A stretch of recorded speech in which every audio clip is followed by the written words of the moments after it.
Welcome back to the Screensavers. I'm Leo Laporte. Take a look at this. Ted Danson betting that the Red Sox will win the World Series before the U.S. men's soccer team will win the World Cup. Betting $2,000. What? Where would anybody take such a bet? Well, let's ask my next guests. They're the founders of longbets.org, the website where Danson made this bet. Stewart Brand and Kevin Kelly, welcome. And you might recognize those names, and we should mention, of course, Stewart Brand. You've done so many things, but this may be your most famous starting effort, the Whole Earth Catalog. This was the last one, but there were many more after that. If anybody had bet about that, I would have That would have been a bad bet, right? It's fun to look at. This was 71. 71. This is so much fun.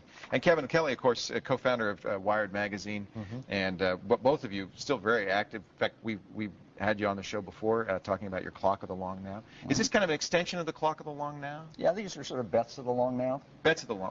What's this whole idea about long now? What is that all about? Just to try to make long-term thinking common and capable instead of rare and useless.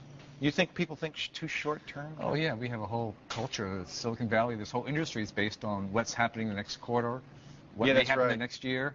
Who's talking about what's going to happen in the next generation or the next 100 years? Right. Nobody.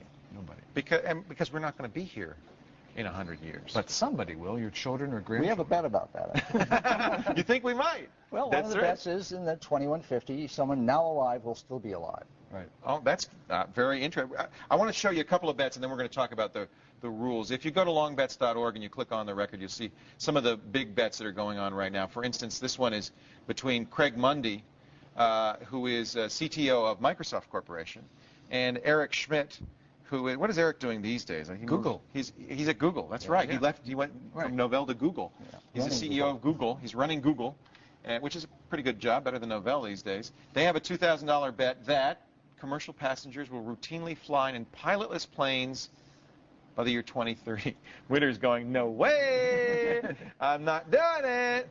So so let's talk about the rules and how these kinds of bets get up here. Well, this is an interesting case of Eric Schmidt is a pilot. He's betting this won't happen. Yeah, right. Craig Mundy, who's at Microsoft pushing trusted systems, all that sort of thing, would like to have some kind of Microsoft program running the jets in that time. So what's the minimum amount of money that they can bet? So they're each betting the minimum, which is $1,000 on each side. Okay. Total stakes of $2,000. Now, you want them to be long-term bets. I mean, how long?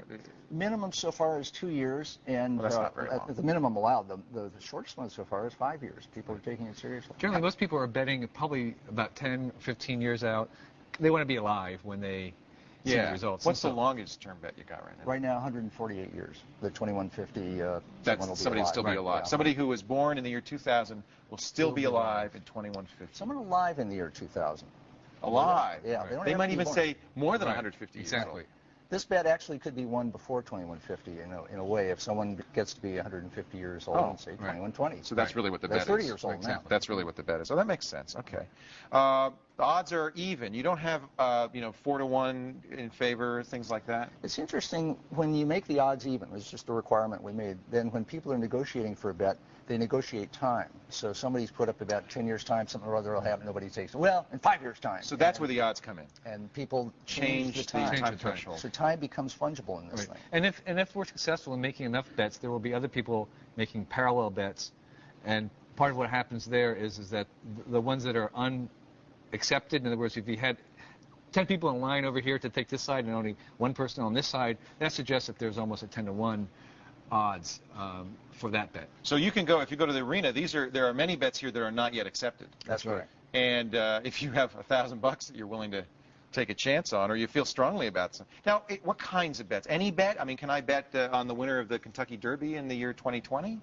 We tried to discourage bets that are mostly about sports or celebrities and encourage bets that are about societal impact, the consequences, something that will affect most of us and that will change our thinking about things that are ideological, for instance. So this is to fit in with the whole long science stuff. Most of the betting that's really been done in the past over long periods of time, Kevin did a paper on this in Wired, has been about science. Interesting. Right. And it encourages long-term thinking, which is really what the whole point is. It's not really to make money. It's not a way to go home and come back with $1 million. It's a way to get people thinking about the next generation, 2 generations, 7 generations. Right. They do both write arguments, and I guess I should go to one of the bets here. We can take. Whoops. I click too fast. I'm gonna click slower.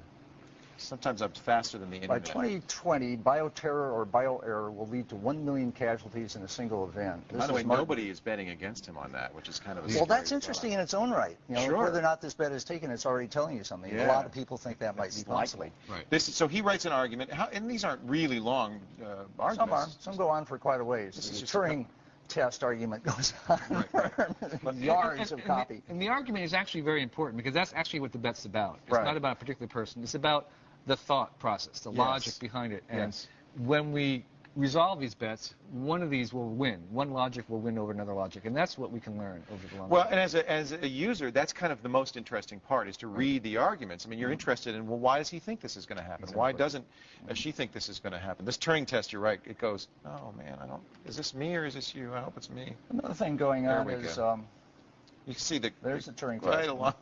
And by Mitch Kapor, who says no computer is going to be that smart by 2029. Right. Software designer Ray Kurzweil, also, of course, very well-known futurist and designer in his own right. And these guys bet serious money. Mitch started the bet at 10,000, and Ray both can afford it, I think. Now, do they get the money? I mean, is somebody going to win that money? Well, in his case, if Mitch wins it, it goes to the Electronic Frontier Foundation, which is a charity. Yeah. And if Ray wins it, it goes to the Kurzweil Foundation. That's kind of funny because Mitch founded the EFF and Ray founded the Kurzweil. Right. It's their own. But they're, IRS tax-exempt charities. So nobody's going to get rich on this. No, they don't get. Which the whole thing is that when you make a bet, you're making a charitable contribution at the time of the bet. Oh, right away. Right away, and then you make a suggestion about where you want your winnings, both your side and the challenger's side, to go to. Is it held in escrow somewhere? Or? Actually, it goes into a fund and it grows. So this $20,000, if it goes all the way to 2029, it'll be about $50,000 in current money that goes to one of the other charities. So it's gaining interest all the time. We're waiting for this. That's a pretty big bet. Is there anything bigger than this, Ray Kurzweil? So far, that's the biggest. There's another open bet that's $10,000. What's that one? Well, let's go back to the arena. Go straight to the bottom. Open bets. This is so much fun. You can see how you get sucked into this. It is so much fun to take a look at it. We're slowing your system down. We have something called the Screensavers effect. As soon as we show something on the air. By 2020, in real or artificial life, sustainable evolutionary progress in a genetically closed system will be demonstrated. So proof of evolution. Oh, yes, in an artificial system. So that's somebody betting that that will happen. And I think His argument. There's an argument that's very long and involved. And nobody's betting against him. No. But you'd learn a lot about this notion by reading the argument. I guess that's the point. And the idea is... And they also have discussions. So each bet has now an open discussion going with it where people can rant about it, and that discussion becomes part of the record. Are there side bets going on?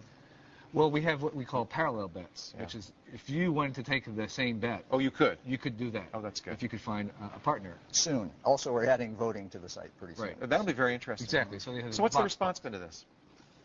I think people are very wowed by it because they intuitively grasp this is a way to make predicting a little bit more responsible. Right now, if I made a prediction on TV and I was right, I would remind everybody about it.